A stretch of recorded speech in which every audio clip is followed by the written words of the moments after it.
شروع سے line number 6 سورۃ النساء کی آیت نمبر 104 سے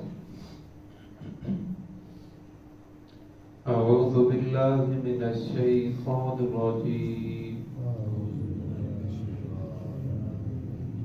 بسم اللہ الرحمن الرحیم انا انزلنا الیک الکتاب بالحق لتحکم بین الناس بما اراک اللہ ولا تکن للخائنین خصیما واستغفر اللہ ان اللہ کان غفورا رحیما ولا تجادل عن الذین یختانون انفسهم ان اللہ لا يحب من كان خوانا اثیما بسم اللہ الرحمن الرحیم انا انزلنا الیک الکتاب بالحق لتحکم بین الناس بما اراک اللہ ولا تكن للخائنین خصیما واستغفر اللہ ان اللہ کان غفورا رحیما ولا تجادل عن الذین یختانون انفسهم ان اللہ لا يحب من کان خوانا اثیما انا انزلنا الیک الکتاب بے شک ہم نے نازل کیا آپ کی طرف کتاب کو قرآن پاک کو بالحق کے حق کے ساتھ لتحکم بین الناس تاکہ آپ فیصلہ کریں لوگوں کے درمیان بما اراک اللہ اس چیز کے ساتھ جو ہم نے آپ کو دکھائی ہے سمجھائی ہے جو اللہ رب العزت نے آپ کو دکھائی اور سمجھائی ہے ولا تکن للخائنین اور نہ ہو جائے خائنین کی طرف سے خصیما جھگڑا کرنے والے واستغفر اللہ اللہ رب العزت سے معافی مانگیے توبہ کیجیے استغفار کیجیے ان اللہ کان غفورا رحیما بے شک اللہ رب العزت بہت زیادہ بخشنے والے رحم کرنے والے ہیں ولا تجادل عن الذین اور نہ جھگڑا کیجیے ان لوگوں کی طرف سے یختانون انفسهم جنہوں نے خیانت کی اپنے ہی نفسوں کے ساتھ ان اللہ لا يحب بے شک اللہ رب العزت محبت نہیں کرتا من کان خوانا اثیما ہر اس شخص سے جو خیانت کرنے والا گناہ گار ہے اس پہلی آیت کے اندر اللہ رب العزت نے قرآن پاک کے بارے میں فرمایا کہ ہم نے اس قرآن پاک کو جو نازل کیا ہے تو اس کتاب کو نازل کیا آپ کی طرف یعنی محمد رسول اللہ صلی اللہ علیہ وسلم کی طرف یہ کتاب حق ہے اس کا ہر حرف ہر لفظ وہ حق ہے اس کے اندر جو گزشتہ قوموں کے واقعات بیان ہوئے وہ بھی حق ہے جنت کا تذکرہ ہے دوزخ کا تذکرہ ہے جو بھی چیز قرآن پاک اللہ رب العزت نے بیان فرمائی وہ حق ہے فرمایا قرآن پاک صرف اس لیے نہیں آیا کہ قرآن پاک کی تلاوت کی جائے قرآن پاک صرف اس لیے نہیں آیا کہ جب کوئی فوت ہو جائے تو قرآن پاک کو پڑھ کر صرف وقت دیا جائے قرآن پاک صرف اس لیے نہیں آیا کہ جب کوئی بیمار ہو جائے تو اس کے پاس بیٹھ کر قرآن پاک پڑھا جائے گھر کے اندر پڑھا جائے ہاں پڑھنے کی برکات ضرور ہے، لیکن فرمایا صرف اس کا مقصد یہ نہیں، بلکہ اس کا مقصد یہ ہے، قرآن پاک کا مقصد یہ ہے بالحق لتحکم بین الناس، تاکہ اس کے مطابق فیصلے کیے جائیں۔ قرآن پاک کے اندر جو اللہ رب العزت نے احکامات نازل فرمائے ہیں، فرمایا بچپن سے لے کر اللہ رب العزت نے وفات تک ہر چیز کو قرآن پاک کے اندر بیان کر دیا، اصول بیان فرما دیے۔ فرمایا ان اصولوں کے مطابق آپ زندگی گزارو گے تو کامیاب ہیں۔ فرمایا اگر آپ ان کے مطابق زندگی نہیں گزار رہے، قرآن پاک کو چھوڑ رہے ہیں، قرآن پاک کو چھوڑ کر اپنی من مرضی کی زندگی گزار رہے ہیں، تو پھر اب آپ صلی اللہ علیہ وسلم کو فرمایا جا رہا ہے وَلَا تَكُنْ لِلْخَائِنِينَ، فرمایا جو خیانت کرنے والے ہیں، خصیمہ، آپ ان کی طرف سے جھگڑا کرنے والے نہ بن جائیں، قیامت کے دن آپ ان کی طرف سے سفارش نہ کریں، دنیا کے اندر بھی آپ ان کی طرف سے آپ جھگڑا کرنے والے نہ بن جائیں جو آدمی خیانت کرنے والا ہے۔ اس کا واقعہ کچھ یوں ہے، رسول اللہ صلی اللہ علیہ وسلم کے زمانے کے اندر منافقین میں سے ایک منافق نے ایک صحابی کے گھر کے اندر چوری کی،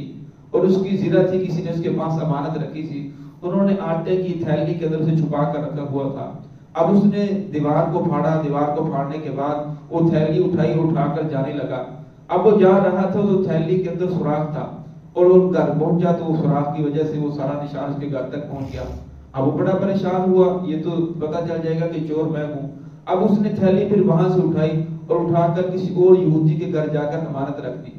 اب جب لے کر جا رہا تھا تو آٹے کا نشان وہاں بھی پہنچ گیا۔ اب اس یہودی کو نہیں پتا تھا، اس نے سمجھا کہ میرے پاس امانت رکھی ہے، اور صبح کو جب پتا چلا کہ یہ اس طرح چوری ہو گئی تو وہ کھوج تلاش کرتے کرتے اس کے گھر تک پہنچے۔ اس نے کہا میرے گھر کے اندر کوئی چیز نہیں ہے، تلاشی لے لو۔ تلاشی لی تو کوئی چیز نہ ملی۔ اب پھر وہ آٹے کی جو لکیر تھی دیکھتے اس یہودی کے گھر پہنچی۔ اب یہودی کے گھر پہنچے تو وہاں آٹا بھی موجود تھا، وہ جو دوسرا زرہ بھی موجود تھی۔ اب یہودی نے کہا یہ تو فلاں شخص نے میرے پاس امانت رکھی ہے۔ اب جب یہودی نے یہ بات کہی تو لوگ مقدمہ لے کر رسول اللہ صلی اللہ علیہ وسلم کے پاس پہنچے کہ یا رسول اللہ اس طرح چوری ہوئی ہے، یہ فلاں آدمی چور ہے۔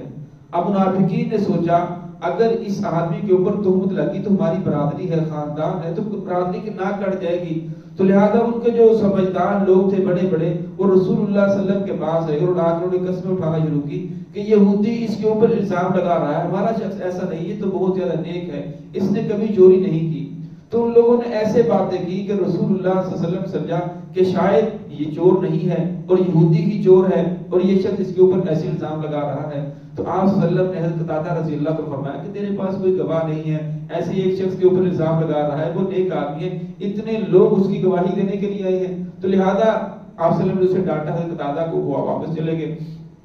اور اب یہودی کے اوپر تھا کہ یہودی نے چوری کی ہوگی، تو ابھی آپ صلی اللہ علیہ وسلم خاموش ہی تھے تو اللہ رب العزت نے قرآن پاک نازل فرمایا کہ چور اصل کے اندر یہی ہے۔ اور جب قرآن پاک نازل ہوا اللہ نے پورے دو رکوع اتارے۔ جب قرآن پاک نازل ہوا اسے پتہ چلا بشیر نامی منافق کو کہ قرآن پاک تو میرے بارے میں نازل ہوا ہے۔ اب وہ مکہ مدینہ سے بھاگ کر مکہ چلا گیا، اور جب مکہ گیا تو وہاں بھی جا کر اس کو اپنی عادت سے باز نہیں آیا۔ پھر اس گھر کے اندر چوری کرنے کے لیے اس نے دیوار کو نقب لگایا تو دیوار اس کے اوپر گری، جس کی وجہ سے وہ دب کر وہیں مر گیا۔ تو اس آیت کے اندر اس کا تذکرہ ہے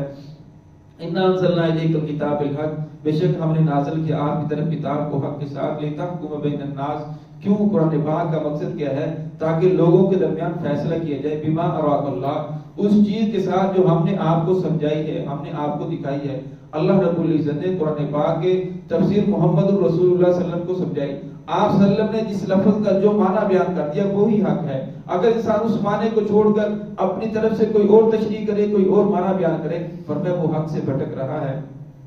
وَلَا تَكُنْ لِلْخَائِنِينَ خَصِيمًا، فرمایا کہ آپ خائنین کی طرف سے، خیال کرنے والے کی طرف سے جھگڑا کرنے والے نہ ہو جائیں۔ آپ صلی اللہ علیہ وسلم ان کی طرف سے جھگڑا کرنے والے تو نہیں ہوئے، لیکن آپ صلی اللہ علیہ وسلم نے اتنا بڑا مجمع دیکھا، فرمایا شاید یہ آدمی سچا ہو جو سب اس کی گواہی دینے کے لیے آئے ہیں۔ تو اللہ رب العزت پھر فرمایا کہ آپ سے یہ جو بات ہو گئی ہے وَاسْتَغْفِرِ اللَّهِ، آپ استغفار کیجئے، إِنَّ اللَّهَ كَانَ غَفُورًا رَحِيمًا، اللہ رب العزت بخشنے والے رحم کرنے والے ہیں۔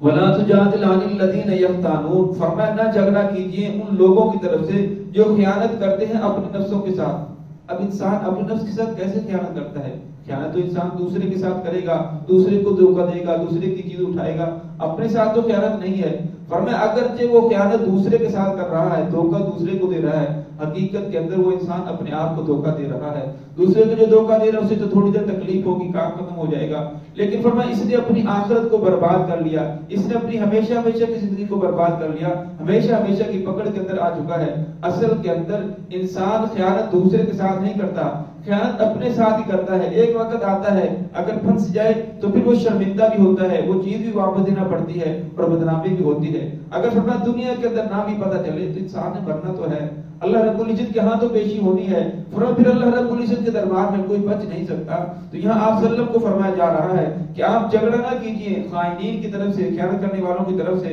جنہوں نے اپنے نفسوں کے ساتھ خیانت کی. اب جتنے جو ہمارے حکمران ہیں، جو ہماری سیاستدان ہیں، یہ جو بھی ہمارا حاکم ہے، اگر وہ قرآن کے مطابق فیصلہ نہیں کر رہا، قرآن پاک کے احکامات کو دنیا کے اندر نافذ نہیں کر رہا، اس کے مطابق نظام حکومت نہیں کر رہا، اس نظام کو لانے کی کوشش نہیں کر رہا، فرمایا وہ خائنین ہیں، خیانت کرنے والے ہیں. وہ مت یہ سمجھیں کہ رسول اللہ صلی اللہ علیہ وسلم قیامت والے دن ہماری سفارش فرمائیں گے. اور فرمایا جس طرح یہ حکمرانوں کی طرف، سیاستدانوں کی طرف، ہر جو بڑا حاکم ہے اس کی طرف لوٹ رہا ہے، فرمایا اس طرح ہر فرد کی طرف بھی لوٹ رہا ہے. جو ہر فرد ہے اسے چاہیے کہ وہ اپنی زندگی قرآن پاک کے مطابق گزارے، قرآن پاک کے مطابق اپنی زندگی کو ڈھالنے کی کوشش کرے. قرآن پاک جو اللہ رب نے احکامات بیان کیے ہیں، محمد رسول اللہ صلی اللہ علیہ وسلم کے جو طریقے ہیں، زندگی کے اندر کوئی بھی مسئلہ پیش آ جائے تو دیکھیں آقا صلی اللہ علیہ وسلم کا طریقہ کیا تھا، آقا صلی اللہ علیہ وسلم نے اس کے بارے میں کیا ارشاد فرمایا ہے. فرمایا پھر ہر شخص اس کے اوپر بھی یہ حکم لوٹ رہا ہے، فرمایا وہ بھی اپنی زندگی کو اس کے مطابق ڈالنے کی کوشش کرے. اگر فرمایا وہ کوشش نہیں کر رہا اور اس کے مطابق زندگی نہیں گزار رہا، فرمایا یہ مت سمجھے کہ قیامت والے دن رسول اللہ صلی اللہ علیہ وسلم ہماری سفارش فرمائیں گے. کیوں؟ اللہ رب نے منع فرما دیا. فرمایا آپ ان کی سفارش نہ کریں، ان کی طرف سے وکالت نہ کریں، ان کی طرف سے وکیل نہ بن جائیں، جھگڑا کرنے والے نہ بن جائیں جو اپنے ہی نفسوں کے ساتھ خیانت کر رہے ہیں. ان اللہ لا یحب، فرمایا اللہ رب العزت محبت نہیں کرتے من کان خوانا نسیما، جو خیانت کرنے والا اسیما اور بہت زیادہ گناہگار ہے. دعا ہے کہ اللہ رب العزت ہمیں دین کی صحیح سمجھ عطا فرمائے.